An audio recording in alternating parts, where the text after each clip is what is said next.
Hello, fam. Happy New Year, everybody. And welcome to the very first episode of All Things Goodness for the year 2026. My name is Goodness, and we're kicking off the year with something very powerful. We're talking about purpose, precision, staying focused, and building goals that will last beyond January. Today, I'm joined by Dr. Peter Umukoro, an Harvard-trained physician and a kidney specialist. He is known for being a man of discipline, clarity of purpose, and intentional living. So if you are someone who wants to get clarity and to find your purpose, this conversation is for you. Dr. Peter, you are welcome to the show. Thank you for having me. It's such an honor, sir, to have you on this show today. Thank you so much, and thank you for that kind introduction. I hope I'm able to live to the expectations of that introduction. I know, definitely. I mean, when we were thinking about someone who could do justice to this topic, my husband and I brainstormed and also asked, a few friends around us, and it has to be Dr. Peter. We've seen you, we've heard you. I cannot forget the very first time I heard you speak. You were talking about, I think, wealth, something that had to do with wealth. And then the way you broke it down, and that day you brought an example about the GDPs of, I think it was the US and the world. And when you started breaking it down, this man did his research. This is not just, there was a balance of, the spiritual aspect, but there was also the balance of what is actually happening in the marketplace. So from that day, I was like, this is not just a teacher. He's someone who is sound and balanced. So when we had to do this, we were like, no, it has to be Dr. Peter. So thank you.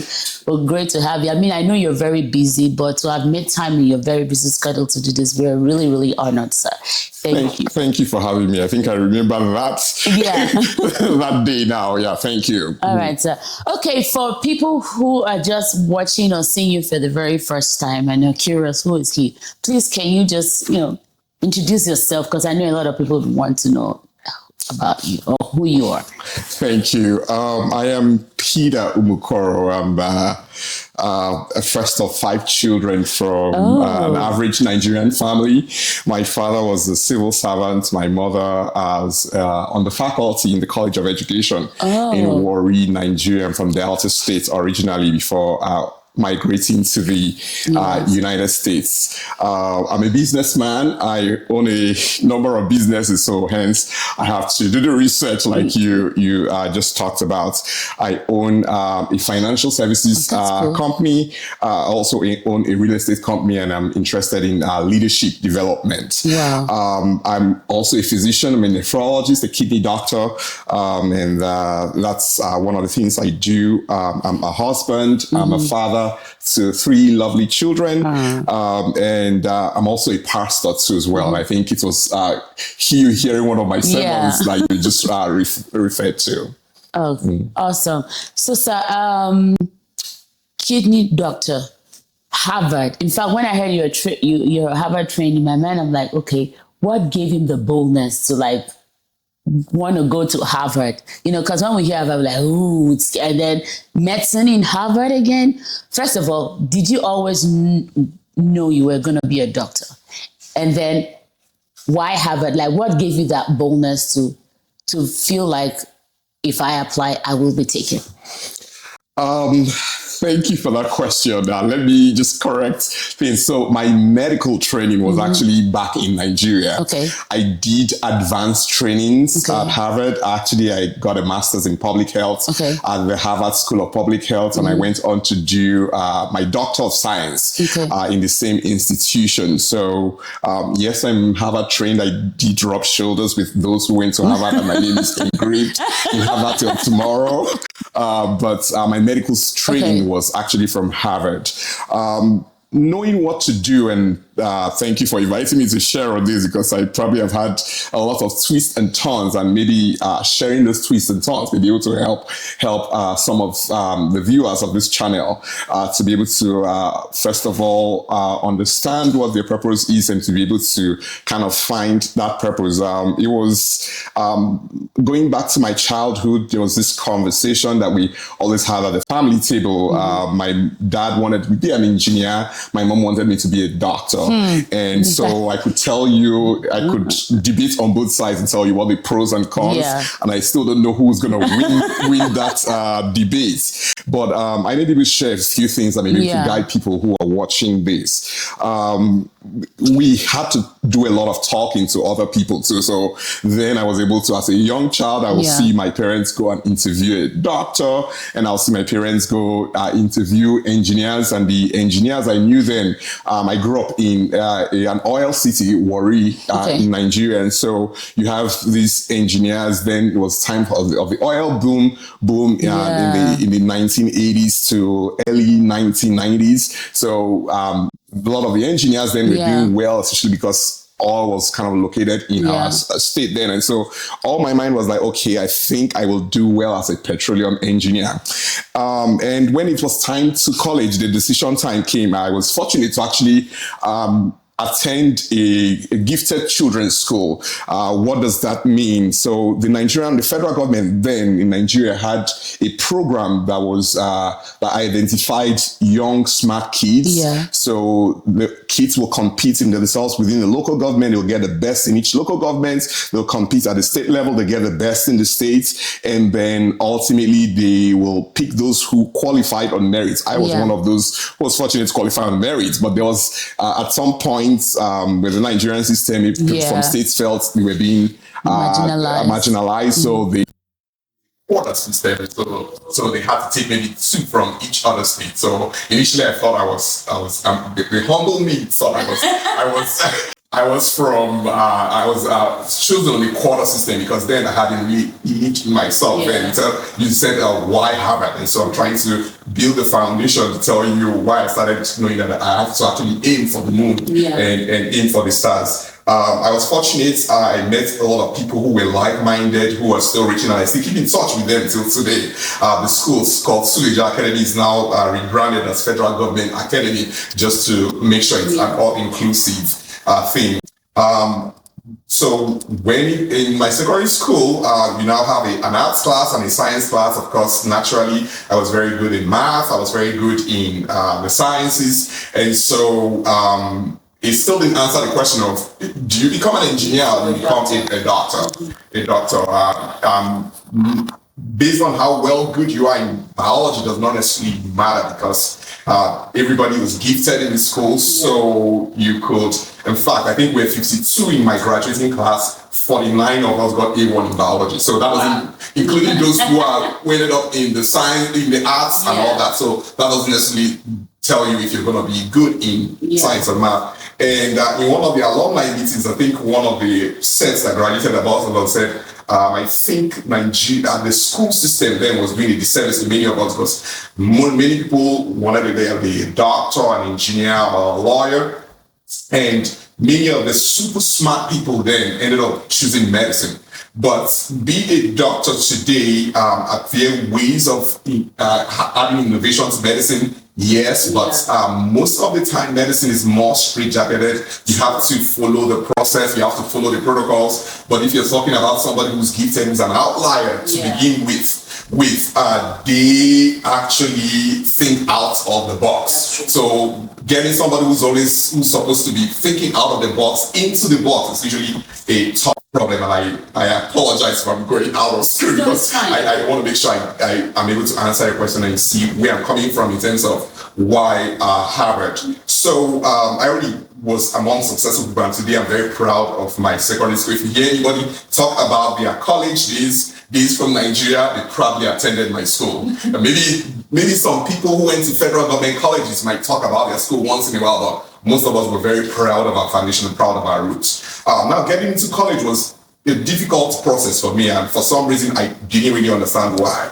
I had very good grades in my WAEC. I had all distinctions in my WAEC, but it was just challenging process. My initial school that I wanted to go to was the University of Benin. I ended up applying for medicine the first year. I didn't get in. The second time, I tried to get into pharmacy there and into the dental school just to see if I could from there move back into medicine, but it didn't quite work out. The second year, almost the same process, and by the third year, in the second year, I actually got into University of Port Harcourt and started out in physiology department in University of Port Harcourt. And the plan was that if I could make a GPA of 4, if I could make a GPA or a first class GPA, I will be able to transition into medicine. And it was so it was like 2 weeks before the first semester exams. I told the person who was this college secretary there, I said, I'm up for any challenge. Even if you gave me the challenge and say this, I am confident that I will be able to do that. My father too also trusted in my abilities. In fact, I was able to take a sneak peek at some of the papers they filled for me going into the gifted children's school. And one of the things that they wrote that struck me was that at the age of 7, they knew that I was a different child. I was the only child as of that time, but they knew that I was different from other children, meaning that I had some extraordinary abilities in me. So that kind of also reinforced my confidence. So fast forward 2 weeks into the exam, of course, I had to take notes from my classmates, read up on all the classes I'd missed, but I was on point towards getting a first class in physiology. And so the question now came, okay, do you want to actually switch to medicine, or do you want to grab that first class in physiology, do 3 more years and then go into medicine? And they kept begging me in physiology, hey, you're going to be the first class in the department. I'm like, no. My original plan, you stick with purpose. You go back to why did I start this process to begin with? In the first place, I wanted to be a doctor. My mom apparently wanted. That's usually the case when you have conversations. And to have divergent views between the husband and the wife in the home is really the wise decisions that prevail. And so I was able to switch into medicine. I ended up becoming the summa cum laude in medicine, so the best graduating student. And one defining moment for me was when I went to see the dean of medicine then in University of Port Harcourt, and he told me, he said, hey, if you were my son, at that time I had lost my dad in my freshman year, and I wasn't really sure if I was going to drop out of school then. But my mom was able to continue the funding. I got some scholarships then. Thank God for scholarships those days. And he told me something that struck my mind, and he said, if you were my son, I would have sent you to America straight up. And so that's comment alone was mind changing for me. And I went home that day and went back to my father, the one who sees me up there, and said, you know what, I know my physical father is no longer available, but I know you're still there for me, and you've helped me in my journey this far. How can you get me to America? And so that was when I started thinking, and I'm like, okay, these are ways, how do doctors transition from Nigeria into America?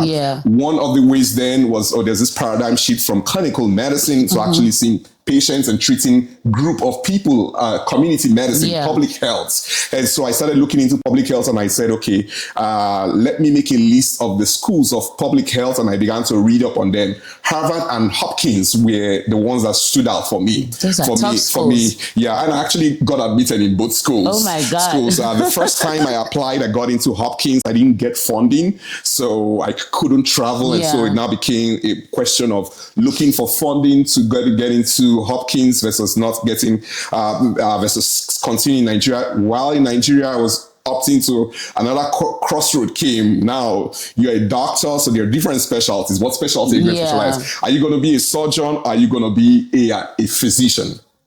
And now, looking backward, I opted for surgery because the smartest guys wanted to do surgery, but I don't think that's the case. I think the smartest people are actually the physicians, because they do a lot more thought process.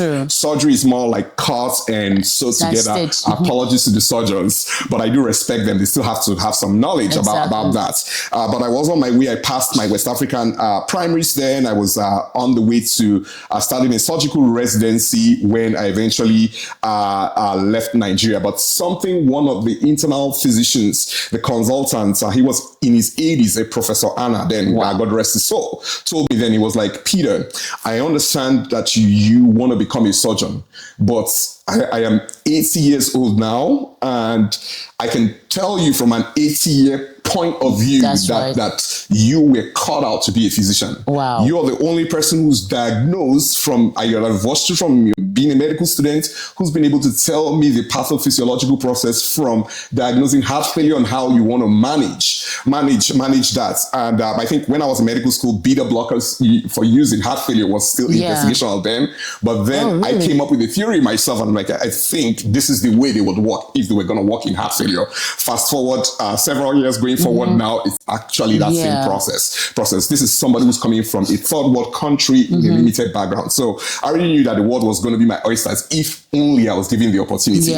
How did I get into Harvard? So I applied to Hopkins and Harvard the first time. I didn't get into Harvard, and I was surprised not to have been admitted to Harvard.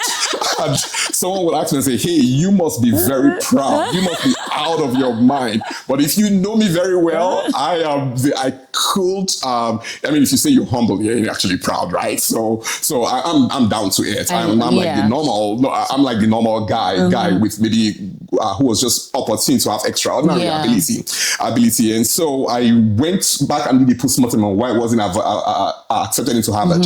We have this mass application through School of Public Health Applications, and it's called SOFA for short, in getting into public health. And so the Harvard application actually had a 600-word limit on what you wanted to, on your personal statements. The general application had a 1,000 limit, and I did the 1,000 limit and did not revise it for Harvard. So that's one other thing I teach people when people are mentoring. You're going to medical school, you have to research each individual school and find out what the unique properties are, and tailor your application as if they were the only school in the whole wide world you were interested in. And so I was rejected for that application. The following year, of course, I cut my essay for Harvard to 600, and then I was accepted into Harvard. The funding problem still continued. So eventually I ended up taking a Harvard loan and went into school in Harvard, but that was kind of like the beginning of my exposure to the entire world. Sorry, it was like a winded answer to a very short question. No, but you've helped in answering that. You've helped to answer a lot of questions, which has, before I go to, what I really had, but something you said inspired another question in me. I've seen a lot of Nigerian doctors, good doctors, coming into the United States, and they're like, the process of transitioning into the American medical space is hard, and they abandon all that training, all those years. In fact, right now I know two. So one is she doesn't even know how to start. So what's that process like? How can they actually transition? Because some abandon it, some are just there like they don't know how to go about that process. Thank you for that question. And I think that's a very good question. And I don't want to limit it to doctors. I'm a physician. Maybe that's why you're bringing that up. But I've also asked myself the same question. I met pharmacists. The first time I saw a pharmacist trained in Nigeria and was practicing here, I was like very excited. I'm like, hey, I've met 1, 2, 3 people before who trained in pharmacy in Nigeria, and they're not practicing here, and they abandon their profession. And what is the cause? And they said it's hard.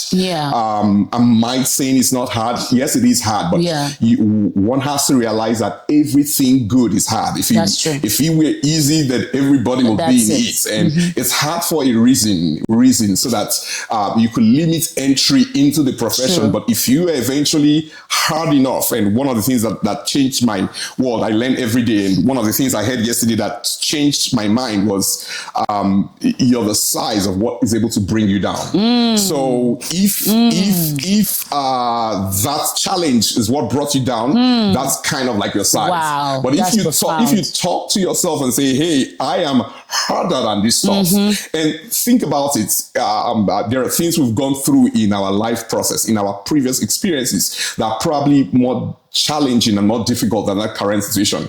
When David was to face Goliath, all he just looked in himself and said, you know what?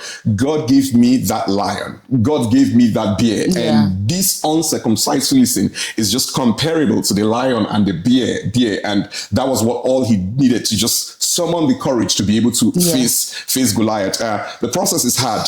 First of all, you need to kind of write a lot of expensive professional exams. And if you're looking at Nigerian currency, you may just be discouraged and say, hey, that's like me, putting all my life savings into this one thing.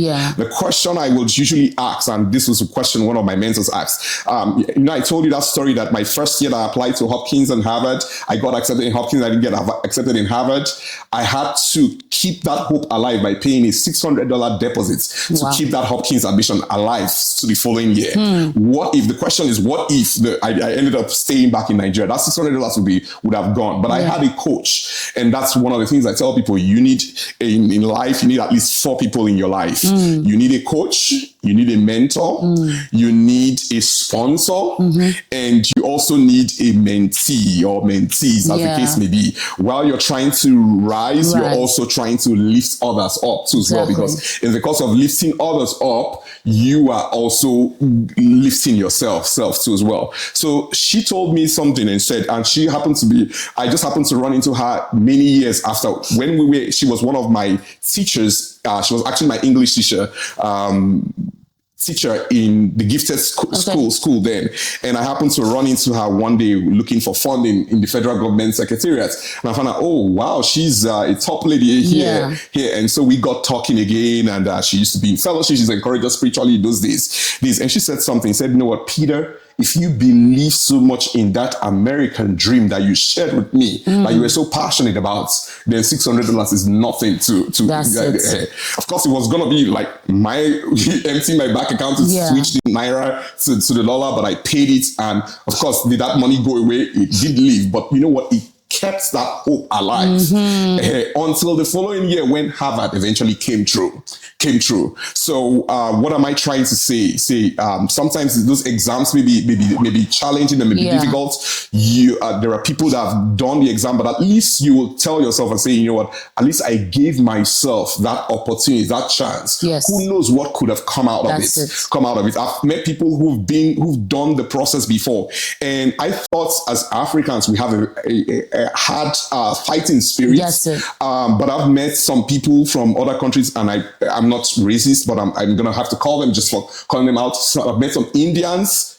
I've met an Indian who tried the medical process, didn't get great scores, and waiting for 7 years to elapse, because 7 years have to elapse before you try again. Oh my God. And wanting to come back this time around. And I can bet almost like 90% that she is going to come back big. You know why? Because she got that first exposure. She already knows what her weaknesses was. She knows the weakness of the system, and she's going to come back strong and come back well. So one may say, well, but age is not on my time is not on my side. Yes, time may not be on your side. You have to weigh all the pros and cons, but this is somebody who's determined and saying, yes, I must get to it. So the expensive exam process, and not just passing the exams, you have to excel in the exams. And then even after excelling the exams, there are other skills that we probably don't learn a lot from Nigeria. The social skills, the communication skills. There are 6 different components that a lot of us, we just focus on the knowledge part. Knowledge, we're super,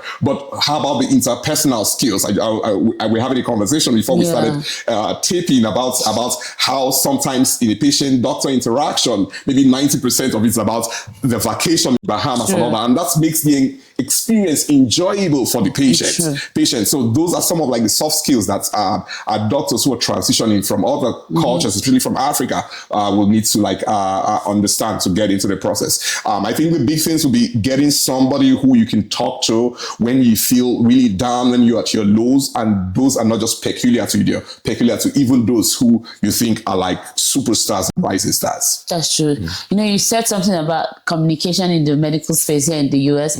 You know, back in Nigeria, when someone, like a patient is going to, you just say, oh, calm down. I got here, like, you don't tell a patient to calm down. That is actually aggravating. I'm like, I'm like, oh, that's different. Where we're coming from in Nigeria, calm down is like, you're actually trying to tell.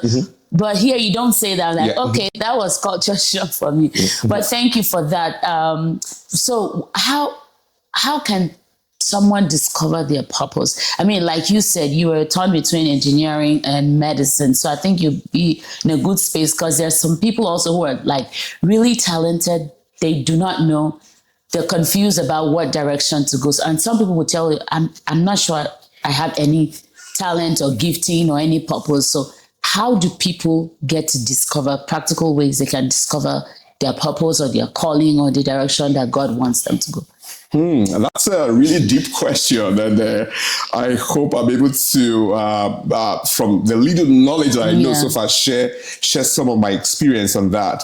I think I like to begin by referencing Miles Monroe, who said, "When the purpose of a thing is not known, abuse is inevitable." And so, trying to discover purpose should be like a priority for every individual, for every coach who's coaching mentees, for every parent, because parents are kind of like the first set of mentors and coaches to their children. And I keep asking myself that same question.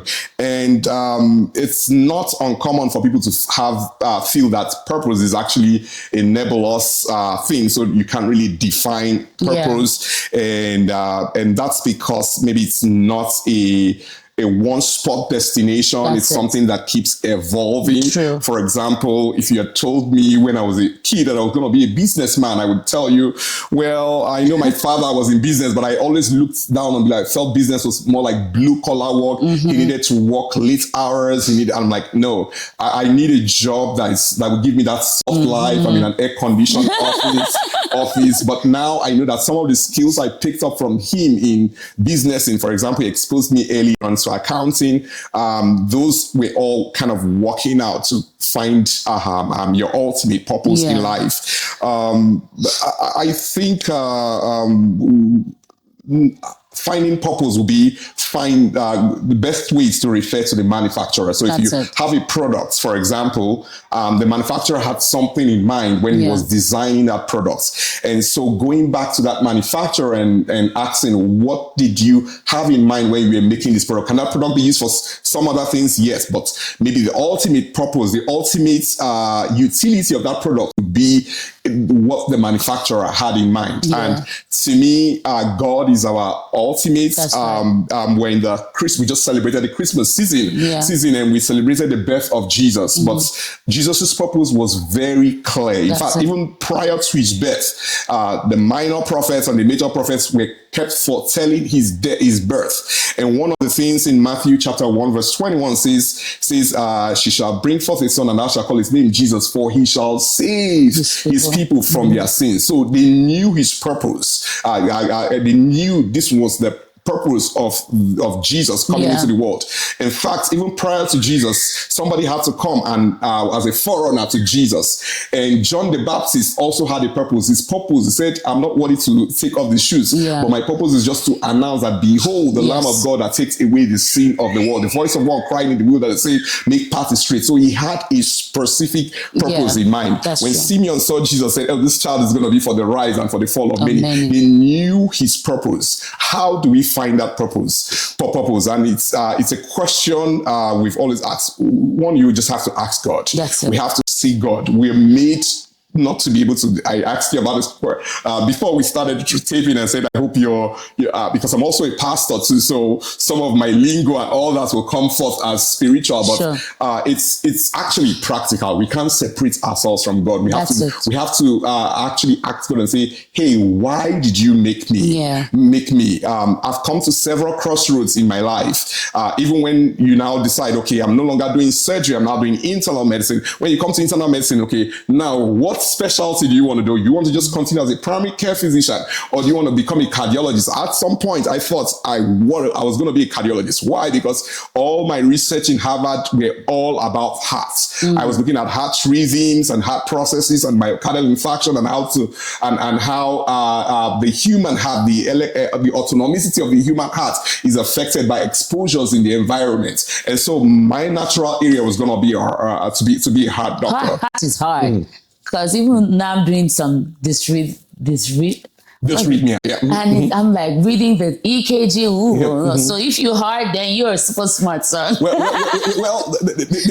EKGs is just all about recognizing patterns, and so if you're trained for it, it becomes like really easy. You just see it, and it becomes easy peasy. To the natural, to the untrained eye, it will just be like, oh, these are just zigzag. How do I recognize patterns? But it's just all about the training, the more exposure you have to that. It was when I did not get into cardiology that I decided to opt into nephrology, and that's when I'm like, wait a minute, Peter, you said you lost your dad in the freshman year. What killed your father? Whoa. My father had kidney failure. I'm like, okay. Wow. So I already had something in my family that should have been pointing me in the right direction and saying, hey, this is where you should go. This is where you're made for this purpose, to be able to help people with kidney disease. Yeah. I was talking with a pastor friend of mine the other day, and before I knew, I got to know something really intimate about his family. And he told me, oh, one of his sons actually struggling on the transplant list. And just that encouragement alone, I'm like, okay, now I'm beginning to see why God doesn't show us the entire stairway, which sometimes but if he needs you to make a left turn, he gives you clues on how to make a left turn. So one, we need to really ask God.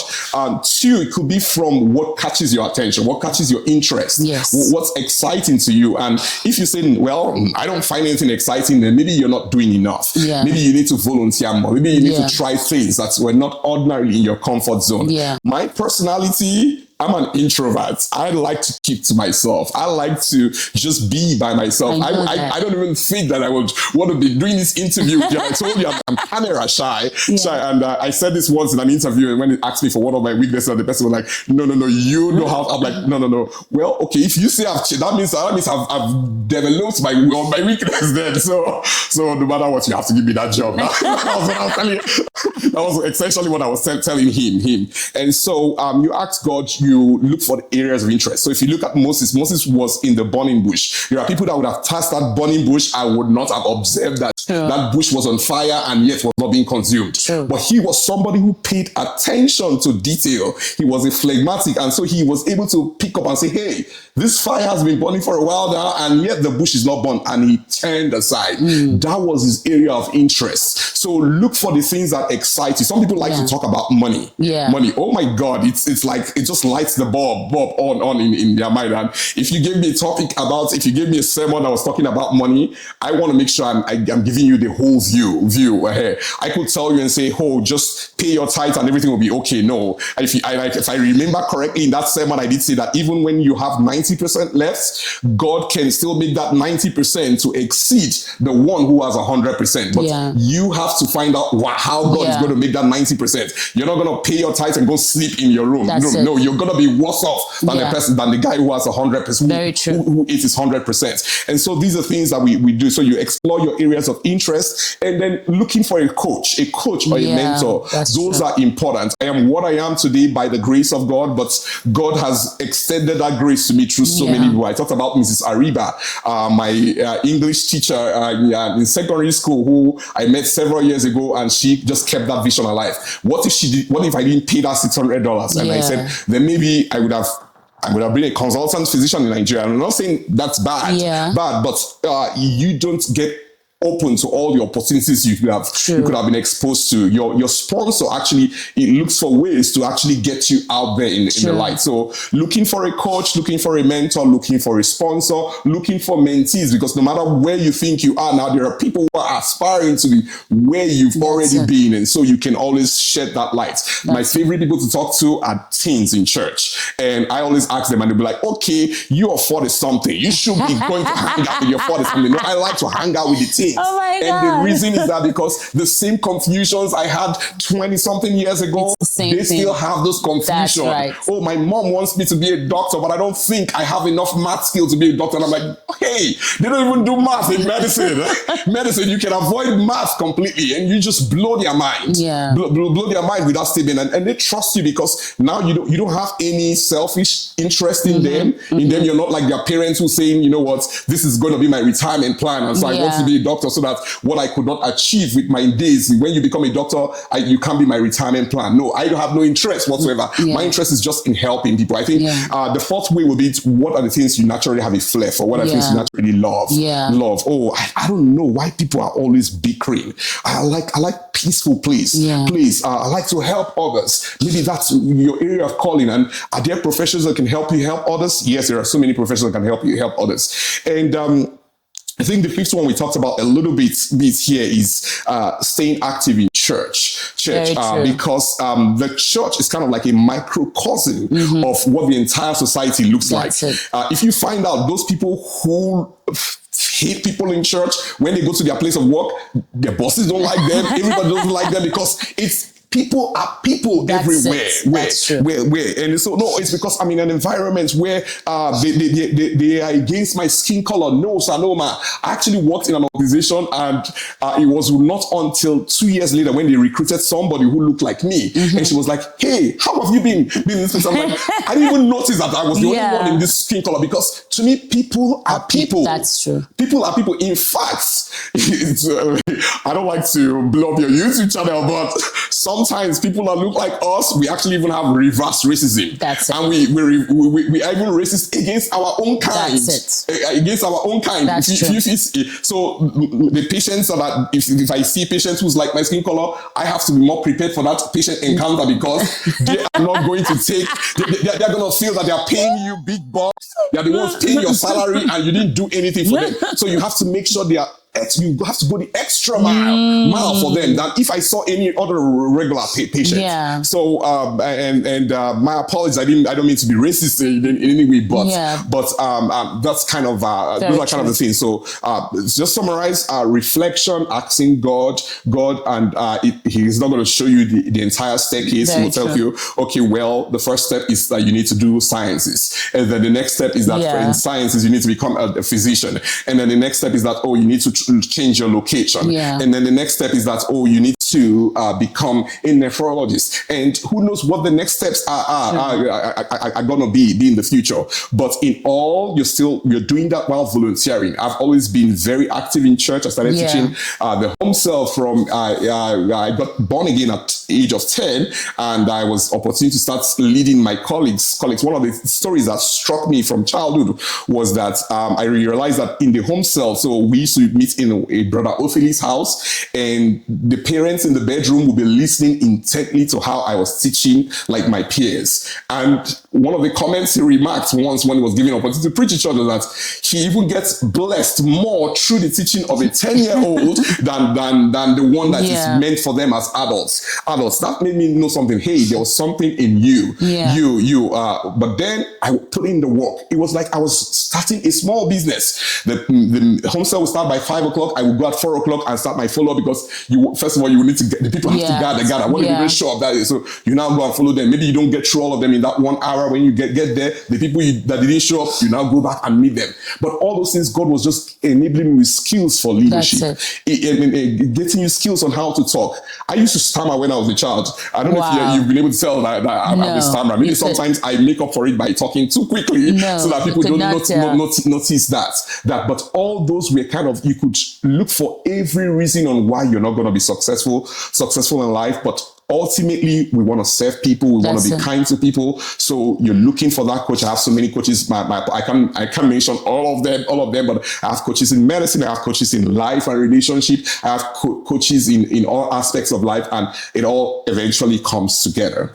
Okay, talking about coaches, which is very, very important. I mean, Miles Monroe said something. He said, at the end of the day, we are a summary of the people, we have met, the people who are in our lives, who are speaking into our lives.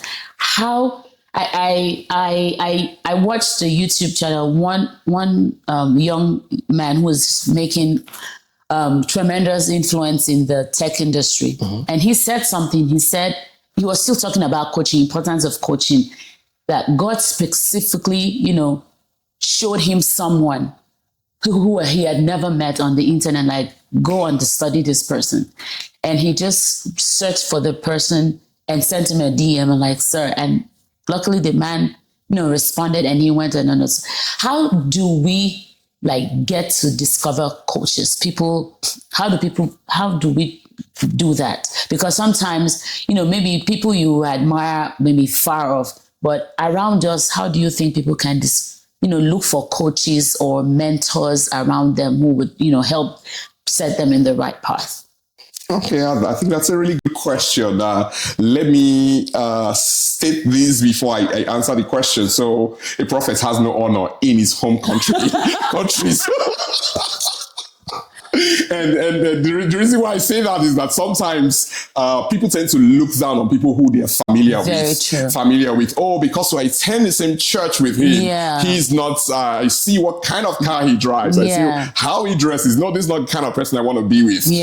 That's one aspect. Then the other aspect is that, okay, even though there are people that speak into my life even almost on a daily basis. For example, I'm in real estate, and there are two guys who are in their 20s who are killing it in America here. Wow. And one of the things that fascinated me about them that I really wanted to talk with them is because their father was kind of like a missionary, came to the US from an Asian country, missionary to the US. And I feel, okay, maybe this is probably what's speaking in these children's lives. The father has labored for the kingdom, and the blessing is kind of flowing onto them. And I hear all the thoughts they do. When I wanted one-on-one coaching, of course, their one-on-one coaching is going to come at a price. $50,000 for one time in the space of 1 year. And you'll be like, okay, am I going to pay $50,000 to this guy? You know what? I think I'm just going to follow this guy from a distance and still get all the free stuff and free content and all that. But it all depends. So one person might not be able to cater to everybody. And if you reach out to that coach or you reach out to that person and the person doesn't respond to the DM, does that mean that you no longer admire the person? No, except if you are bipolar or you have a borderline personality disorder and say this person is not good or bad because he rejected me, he's now a bad person. No, sometimes they have a limited number that they can, because if they take on that responsibility, they're taking it as a serious responsibility. And if they want you to fly and they feel that you're not even serious enough. It's serious. So that's why some people charge money, not because they need that 50,000, for example. They want to make sure that you're committed to make sure that you follow through with all the things they tell you to do. So that said, you said, how do you identify a coach? So it's usually coaches are coaches. They may not necessarily be who you want them to be, but they just have the ability to be able to encourage you and motivate you and get you thinking and get you and get you from the point A to point B to where you really need to be. I give an example. So when I was an undergraduate in the University of Port Harcourt, I was opportunity to have been the president of my fellowship, of my campus fellowship then. I had a guy that we're still very close. He was the prayer coordinator. But before he even became prayer coordinator, I just, when I'm coming back from reading in the evening, he had a prayer partner. We used to pray behind a generator house in some place, and the kind of songs I hear from him and his prayer partner, oh my God, I'm like, how am I going to tell this? Can I join you guys so that it can flow onto me? But even just the distance of just hearing them and praying along with them, I knew this is somebody I want to connect with. And I ultimately eventually joined our fellowship and became a prayer coordinator in the fellowship. And some of the things I hear, some of the things I say, even in services that I was sharing with you the other day, I probably learned some of the scriptures from him. Wow. Some of the scriptures from him.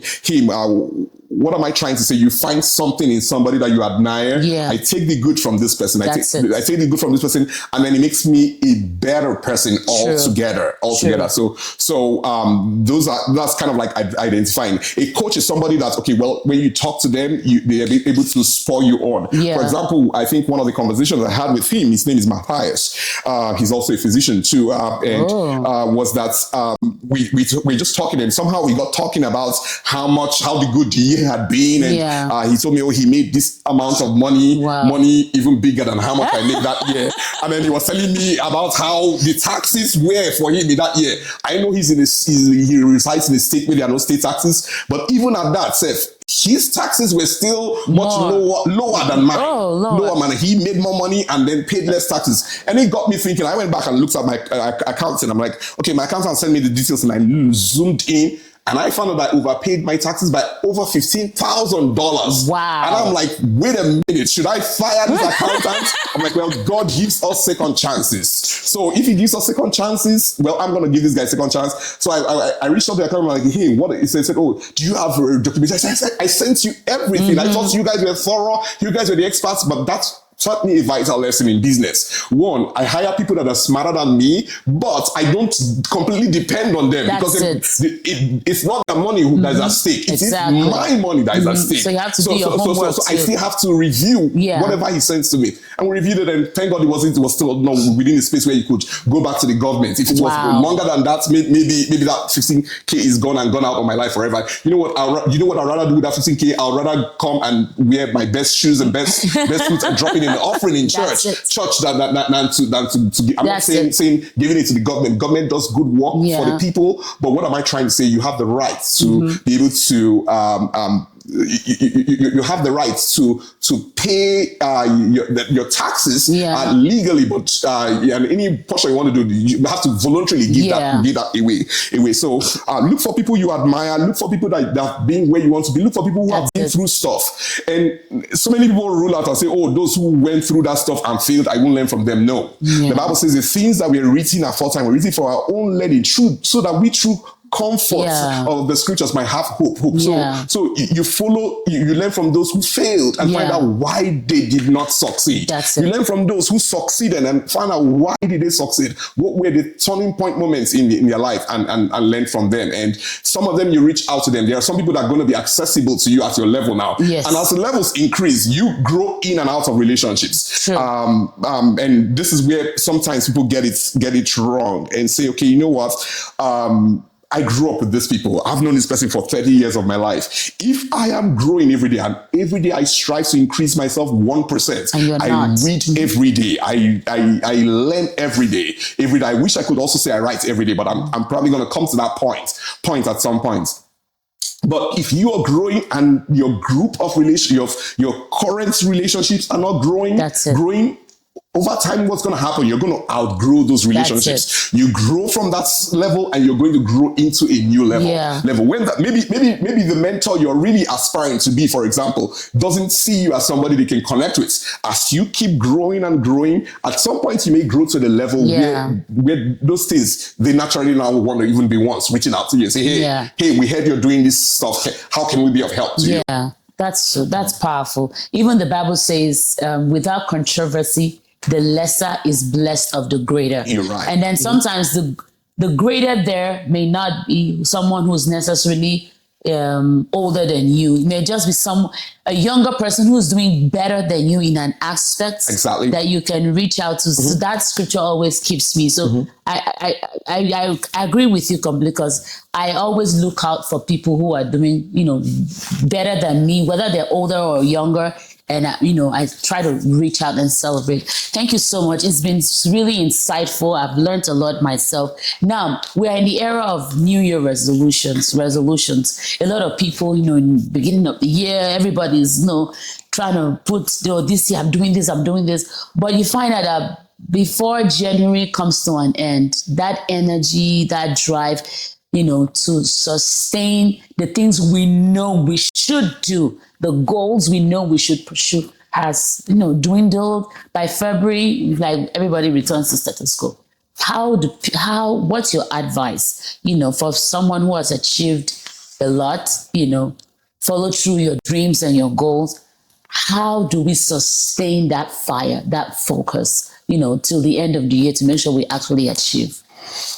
Well, let me begin by saying that I'm one of those who don't do by the end of January. I've also faltered on my resolutions. Well, it's challenging for everybody because the first one of the Newton's laws of motion is that a body will continue in a constant state of motion or unless it's jerked by an external force. So you need that external force, and that external force, you could generate that force by yourself or not. I think sometimes I get inspirations daily. Probably the book that has transformed my life the most is the Bible. Yeah. And I try to almost shove the Bible into my kids' throat because it's a life-changing book. Every time I come to moments in my life, I just look for comparable scriptures, comparable things in scriptures that could keep me going. Yeah. And the scriptures and those who are able to interpret those scriptures. Something I learned from Ed Milet, and he's a big motivational speaker, will be that he divides his goals into segments. So like you said, there are yearly goals, there are monthly goals. For me, there are goals of decades and centuries and generations. And every time you, I think the first thing is writing down those goals. That's goals. Right. Habakkuk 2:2 says, write the vision, make it plain upon the tables, so that he that run may, he that readeth may run with it. So writing that goal down. I was talking with one of my friends the other day, and he was kind of sharing me on he felt he needed to get the drive going more and more, and he was talking about $10 million. And when he finished talking, I just smiled at him, and then I raised a check on the camera because it was a remote meeting, and I asked him to read the figure on the check for me, and he read $1.25 billion. And I'm like, you know what? So when you tell me about $10 million, you can tell me, you can know that well. So I mean, it sparked some fire in him, and that was the effect I just wanted it to create for him, and say, you know what? Yes, you're on the right track. I like the way you're thinking. I like the way you're driving. Yes. Yeah. And we're able to share some tips together. So one of the things I tell people is to have SMART goals. And I know this is kind of like almost a common saying. SMART goals, they should be simple, they should be measurable, they should be achievable, they should be realistic, and they should be time bound. So have yearly goals, have weekly goals, have daily goals. And from Ed Milet, he even divides a day into chunks. So my day, I try to divide in maybe like 4 chunks. Chunks. My most effective part of the day are from when I wake up around 5:30 to when I have to be at work and actually see patients. Depending on time of day, I try to give myself some room so that I could actually give the first part of my brain to my business. My business comes first. That's it. After God, I give it to my business first, and then from my business I go to my daytime job, and from my daytime job it's getting to noontime. I take a break, in praying in church or something, and then continue with the rest of my day, and then I am back to my business and all that. So divide your day into chunks and give yourself simple goals. What am I trying to achieve today? For example, one of the things I needed to do today was to do this interview, and I hope I'm able to speak from my heart. I'm not scripted or anything. And so simple goals, measurable, achievable. Some people start off by giving themselves high lofty goals. I was talking about exercise before we started taping. Say, okay, from next year I'm going to start being healthy. I'm going to be exercising every day. Hey, why don't you just start with once a week? That's it. Once a week, so that you know that you don't beat yourself up when you do only 3 times a week. So like, you've already failed. In fact, even if you failed, if you give yourself that goal of daily exercise and you did 3 times a week, guess what? You're better than 90% of those who didn't even have a goal to begin with. So you write down your goals, make your goals SMART goals, achievable, time bound, so that you can measure and say, hey, how did I do? I always do a post-mortem. Or even in that sermon that you referred to now, I still did a post-mortem on that sermon and said, hey, what could have been done better? Better. Did I cue the audiovisual ahead of time? I remember there was one sermon that I the song was in my head throughout the night, and then I went and sing it, and the choir couldn't follow me with the song, and I'm like, wait a minute, I didn't tell the Lily that I was going to sing that song. So you always have to do a post-mortem to say, okay, why did I fail? So if you could just take a moment and reflect and say, in previous years, why have I not been able to achieve my goals? What was the thing? What was the distraction? And say, okay, now I'm going to deal with this distraction and come up with creative solutions. Then that is the other acronym I like to show is ALARA. And I don't know if you heard it, ALARA. No. As low as reasonably acceptable. So many people set lofty goals. Hey, I'm going to make $1 million in 2026. And in 2025, they are not even making $10,000. No, that is like your job. Can you go from $10,000 to $1 million? Possibly you can, but you haven't shown the you who's making $10,000 in 2025 is not going to make $1 million in 2026. Except you've already started working and building yourself. You need a new you. So that growth mindset. How are you growing? How are you thinking? How are you developing yourself to be able to move from that $10,000 network to $1 million network? So that's kind of the things I tell people. Distractions will always be there. There's this fear of fear of missing out. Oh, others are doing this. Why am I not doing that? Oh, that's the new thing now.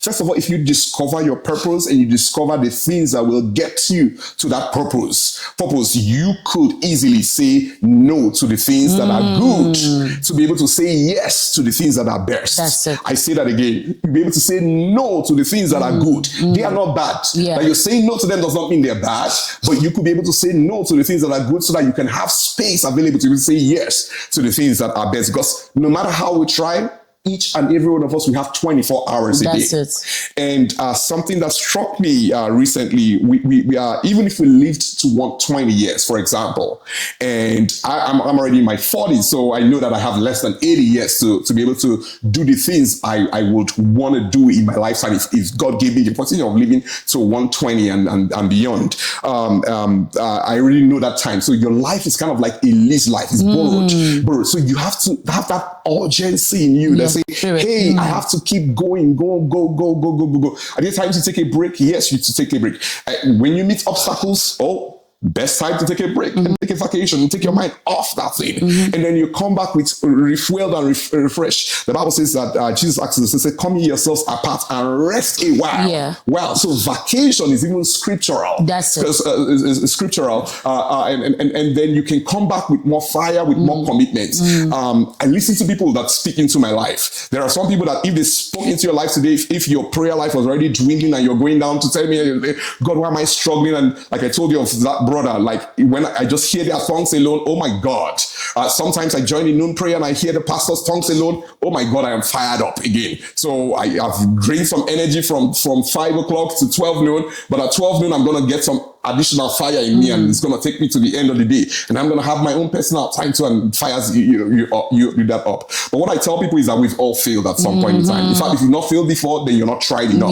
In fact, one of the things that I learned from one of the graduation speeches of Denzel Washington, I think was speaking in, I don't remember the name of the university now. It's kind of a really popular speech was, he told them, fail big. Dream big, shoot for the stars, shoot for the moon, fail big, try something. Try and make your goals as low as reasonably acceptable. They should be realistic. And then over time, those goals grow big. Consistency, form it as a habit to make sure you're able to follow through. Wow. You know, you've one of the how you know a good conversation is when the person you're talking to answers a lot of the other questions you had in mind even before you asked them. Pastor, thank you so much. This has really been insightful. But one more, how do you relax? How do you unwind? I mean, you have a lot going on. How do you relax? How do you unwind? I know you said vacation is good, and I completely agree to that. So that's really good. I like to have a good laugh. In fact, I know you like to laugh. you sent me a summary of my something. I'm ashamed to show that to my fellow pastors. They're like, oh my God, I don't want to call the name of the channel because you will be amazed. Pastor, this is the kind of thing I subscribe to. In fact, I need a pastor you're so anti-spiritual. So I like to have a good laugh sometimes. That is good. My man too is the skit master. All he does is just if you ever see him on social media, it's something that has to do with laughter.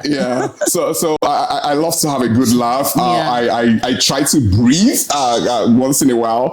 I take walks. I like to rock climb.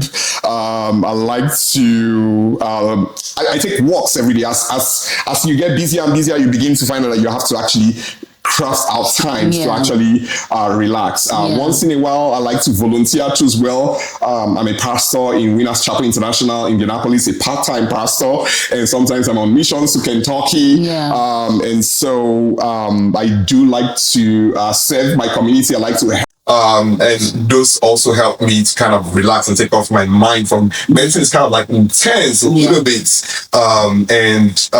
By multitasking, doing different things. So sometimes I push focus on my business, and those help me to really relax. Sometimes I have friends and family come over. We had I think 2 weekends ago had some friends come over, and then they just talk about life and find something common to do, something fun to do. I hang out with my kids and my family. We go to amusement parks. We attend parties. When I growing up, attending party was kind of like a sin in my family, but I do attend parties now because I do like to meet people. Yeah.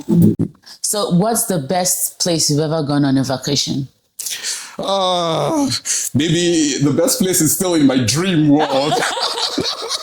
And where would that be? It's in Hawaii, and I'm hoping that maybe this first quarter we could actually take it off. Nice. Yeah, Hawaii is a beautiful place. We could actually take it off. It's a cruise vacation to Hawaii will be nice. will be the destination place. But I would say the best for now, I think in the eyes of the kids, is still what's the Florida thing now called? Disney World. Will be the best in their mind. But to me, I didn't really like it. No. Because you're the one spending the money, right? I preferred a Holiday World experience, which was kind of, and if you live in Indiana, it's always a good recommendation. Yeah. It's much cheaper than Disney World. True. You don't have to wait for 2 hours for 5 minutes, something, and you do get more bang for your buck there. So Holiday World, if you need the promotion, just reach out to me.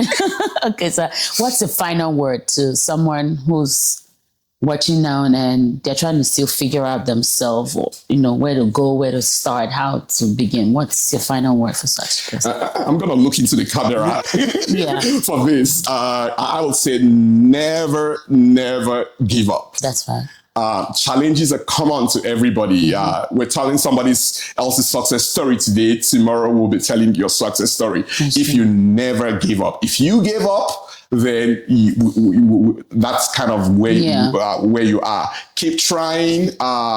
You're gonna bounce back again. If you stop dreaming, you had those dreams, those childhood lofty dreams, I would say dream again. 2026 is gonna be an amazing year for you. It's gonna be the time to turn things around, and you can do it if you dream again. Look for that coach, look for that mentor, look for the people that will speak into your life. And hey, I'm willing to take on people. If you have a connection, if you feel have a connection, look for the people around you that can speak into your life, that you can do life with. Because you know what, if you want, there's an African proverb that says that if you want to go far, you go alone. But if you want to go, how do you say it now? If you want to go faster. If you want to go fast, go alone. If you want to go far, you want to pull people with you. And so we can do this together. It's going to be a great year. I already see things in the works. Businesses are going to explode. There will be new opportunities. Amen. Try something new. Go out of your comfort zone. Think outside the box. And I can't wait to celebrate your story. Wow. Awesome. I mean, this has been super, super insightful, even for me. So I know that this year is going to be a great year.